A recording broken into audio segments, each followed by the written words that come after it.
first off, I'll just introduce myself. I'm Alan O'Hashi, and I've been writing grants for a really long time, since 1978.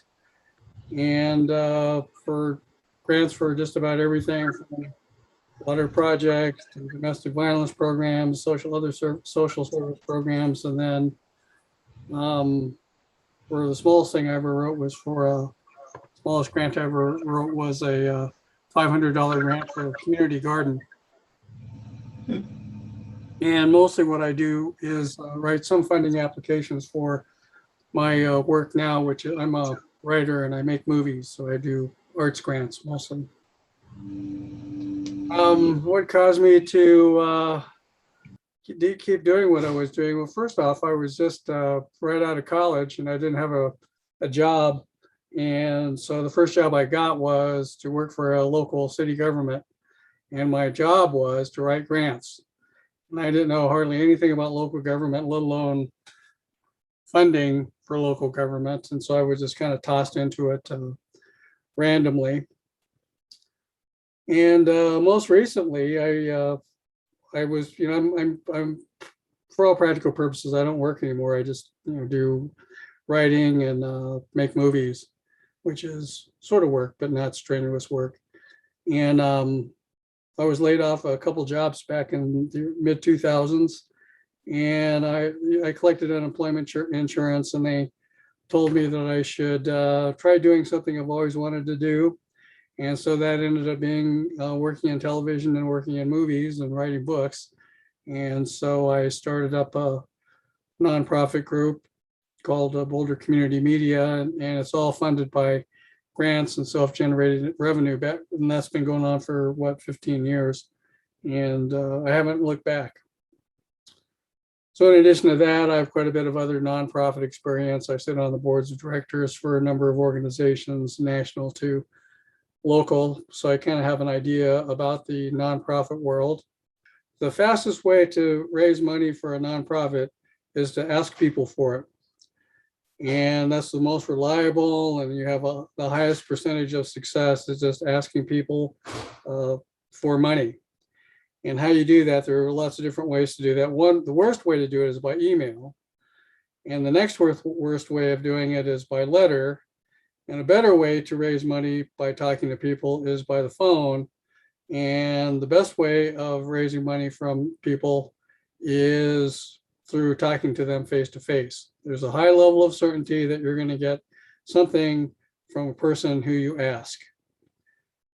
So that's the most, I guess, the easiest way to raise money. And another easy way to raise money is through self-generated income.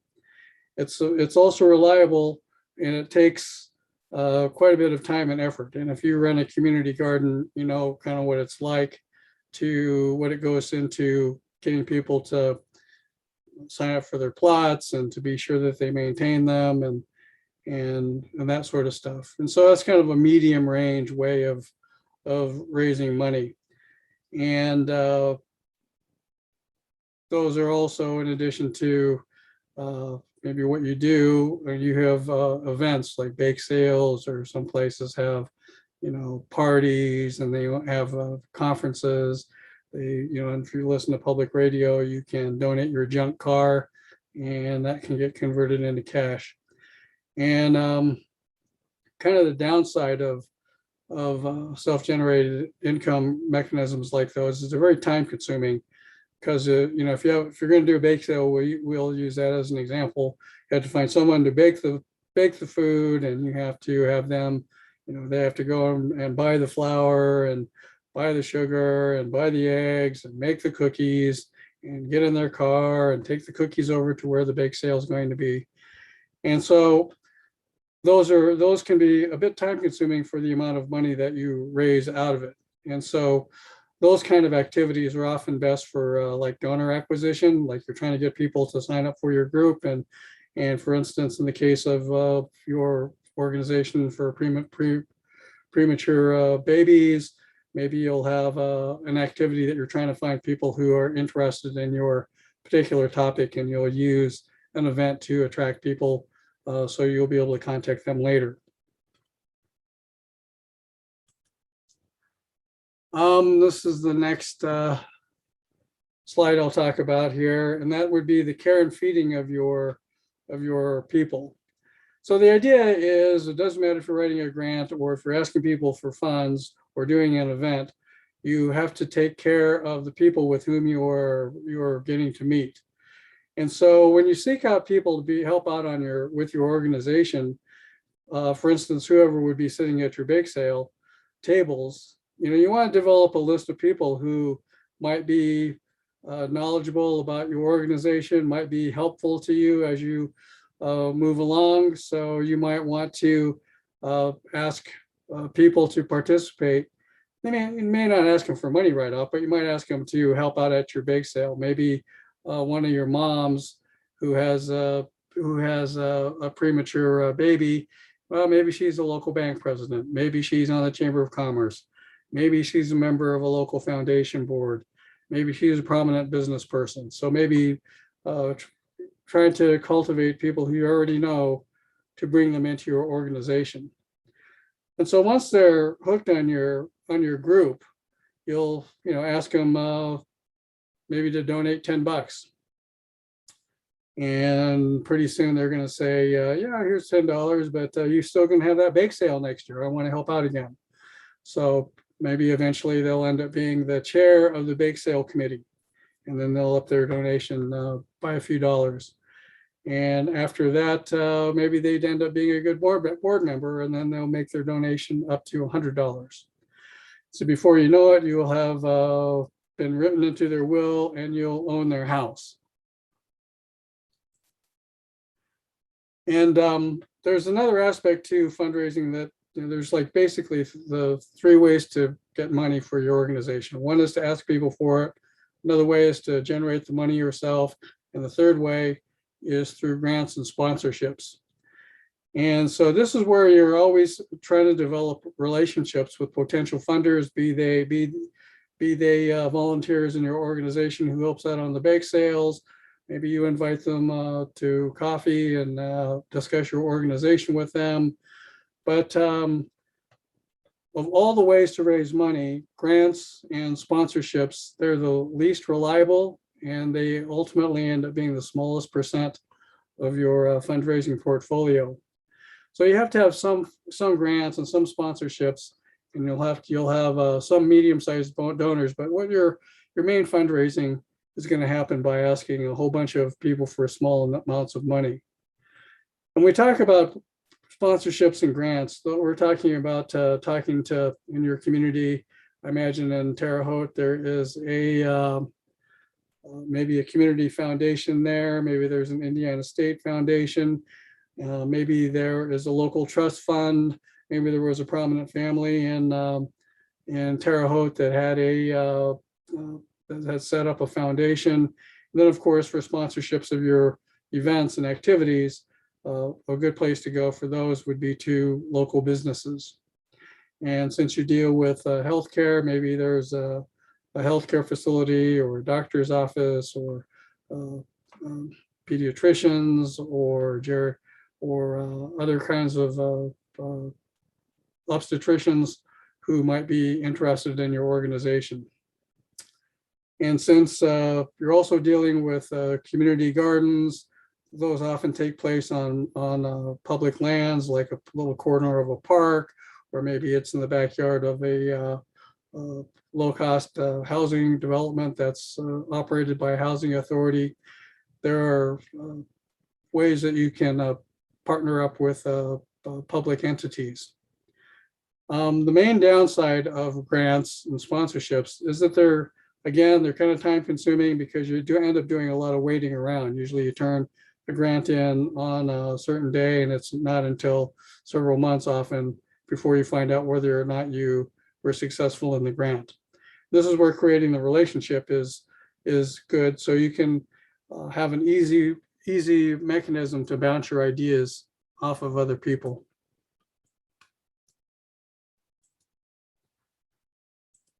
Because this has to do with grants, I'll kind of share some basic logistics and strategies for you to follow. And sounds to me like you have a pretty good path on that, but you want to have a good solid mission statement.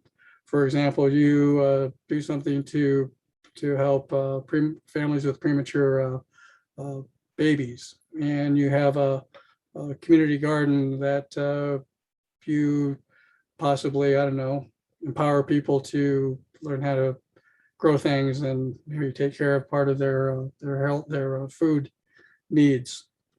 And so because you have a pretty specific idea of what you do, you'll want to take some time and research some of those grant sources. And you can do those, fairly obviously, you can do those through Google searches, through the personal contacts that you develop, working with people in the state of Colorado where I am. There's something called the Colorado Grants Guide, and you can subscribe to it or you can buy it. And it's just a catalog that has all the foundations and grant programs located around the entire state of Colorado. If you're applying for federal grants, there's a grant portal that's called grants.gov, and it's kind of complicated, and it's every day you can sign up for updates for grants that might be available that day from grants.gov. So you have to make an account and all that sort of stuff. The grants process has really been simplified over the years, and that's been really something that's really made it easier for small organizations and individuals to apply for grants. And most important part of usually for starting out organizations is coming up with the financial information is often the toughest, because sometimes they'll weed out organizations because you don't have 3 years worth of financial statements, or you don't have an annual budget. And so there are just some basic things that you'll learn that you'll need to put together. And there are simple tools to do those things with these days. But the basic strategy is there's what I call the elusive triple decker. And there's the sponsor or the grantee of your mission is going to be whatever your mission is. So if your mission is to feed babies, look for organizations that feed babies. If your organization rescues dogs, look for organizations that rescues dogs and doesn't rescue cats. And so the first grant is really kind of the hardest one, because most of the information that you're going to be asked to provide on that first grant is going to be the same information you're going to be asked to provide to every other grant application. And those are going to be things like your mission statement, your value statement, the size of your budget, and a narrative about your project. And they generally also include an evaluation criteria so that you can show them that what you said you were going to do was successful or not successful. So measures of success is very important. So the first deck of the triple decker is eligibility. And so projects that meet the basic eligibility criteria is the first pass. It's called a technical review. So if you save dogs and the sponsor likes cats better, you might either move on or figure out how your project also benefits cats, even though you support dogs. And so that's one of the things you want to kind of avoid, is what's called mission creep.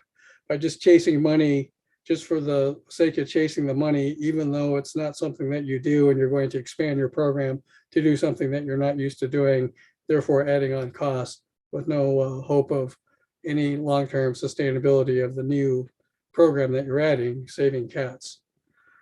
So after you've made it through the technical review, I might also add that the technical review also includes things like it must be within 1 inch margins. And if it's 1 inch, and if it's 7/8 inch or ½ inch margins, it'll get booted out. If it says 12-point type and you put in 11.5 type, they're going to kick it out just because of your on technical criteria. So if it says 12-point type, 1 inch margins, only 2,000 words, fill it out as they ask for it. In fact, it's a lot easier to write 2,000 words than how it used to be, which was as many words as you wanted to send in. So now at least everyone is competing on the same technical criteria. The next part is the fundability part. So you have an eligible project, and who reads your grants are people who may or may not have some knowledge about what your organization does. So if your project saves dogs from fighting in pits, you're going to want to say that no other group in Terre Haute, Indiana, saves dogs from fighting in pits. And you want to really sort of focus in on what you do and what makes what you do unique compared to all the other organizations who will be applying for these funds that might possibly be doing. Lots of organizations save dogs, but what is it about your program that makes it different from everyone else's? And once you've differentiated yourself out, the next step is whether or not you're a winner. And you have to be able to convince the grant readers that your project is better than any other projects that they've read. Because oftentimes they'll fund maybe 3 or 4 grants. And sometimes there'll just be one winner. And so those are highly competitive. And so you're going to want to show how yours is better. And maybe in this case of the dog organization that saves pit bulls, you have a dog show and your dogs are disadvantaged dogs somehow. And so maybe they're the 3-legged dogs. Maybe there's something that separates your dogfight grant away from all the other dogfight grants. And the next part is basic project management. Once it's almost like the worst possible case is when you get the funding. And then all of a sudden now you have to perform on the project. And so there's a lot of administrative things that they'll require of you, like final reports and project evaluations, and being sure that you finish your project on time. So it's a very finite time frame. So the big question always is, I don't know how to do this. I've never done it before. What do I do? And so the question you ask yourself is, do you need a proposal writer? And I advise against it because, as I pointed out, it's very straightforward, and there's really not a lot of, after the first amount of research that you do, there really isn't a lot that goes into them because they tell you exactly what to write in the grant. The agency provides everything the writer needs to know. It provides, the only thing you have to provide is fill in the blanks, provide all the information about what your organization does. And so if you hire a grant writer, what do they have to do? You have to do the same research. You have to look up all the information. You have to come up with the idea. You have to assume all the risk on the project, and then you still have to pick up that information, hand it to somebody who doesn't know anything about your organization or what you do.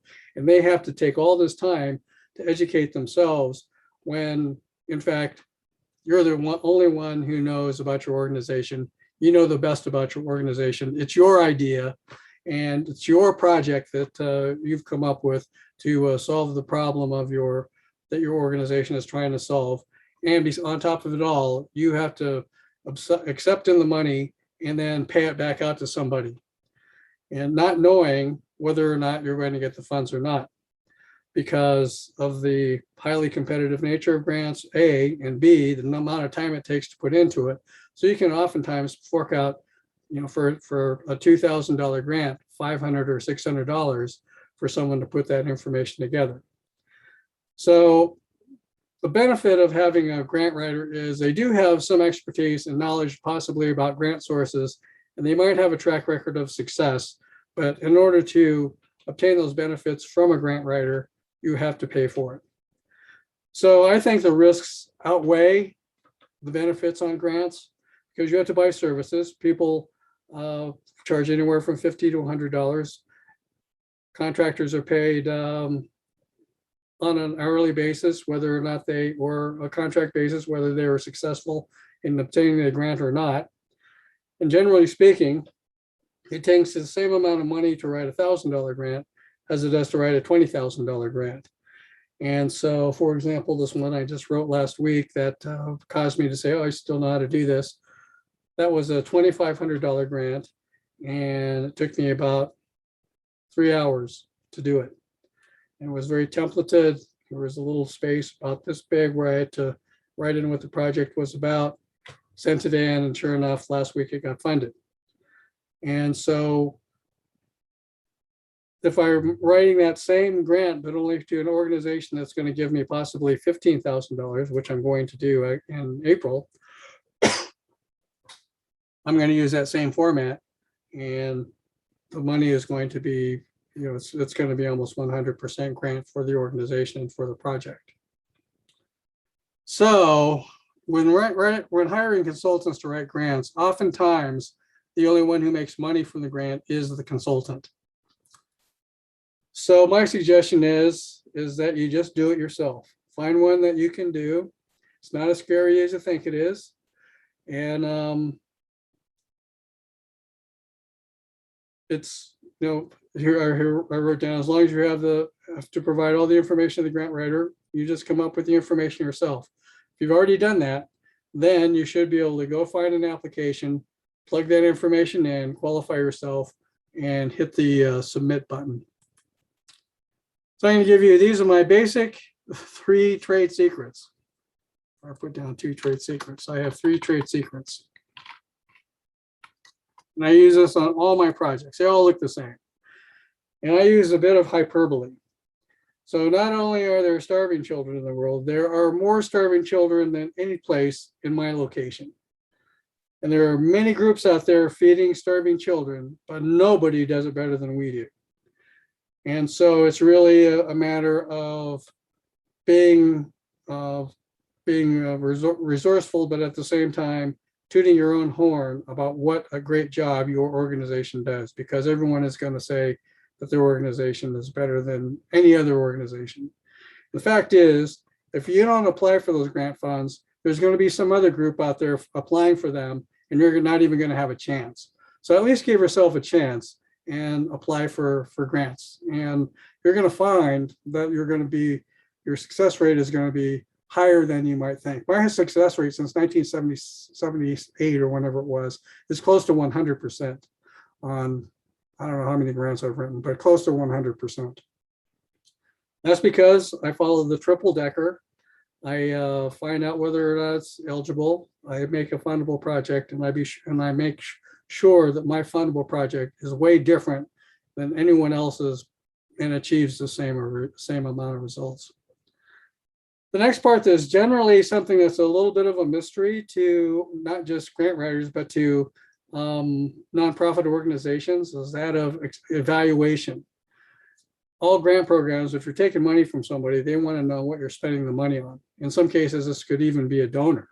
They want to know. That's why people put out annual reports, so they can prove to their donors that they actually did something with the funds that they raised during the course of the year. So just do some simple searches to come up with some workflows for evaluation process. They can be very, very uncomplicated. Be specific.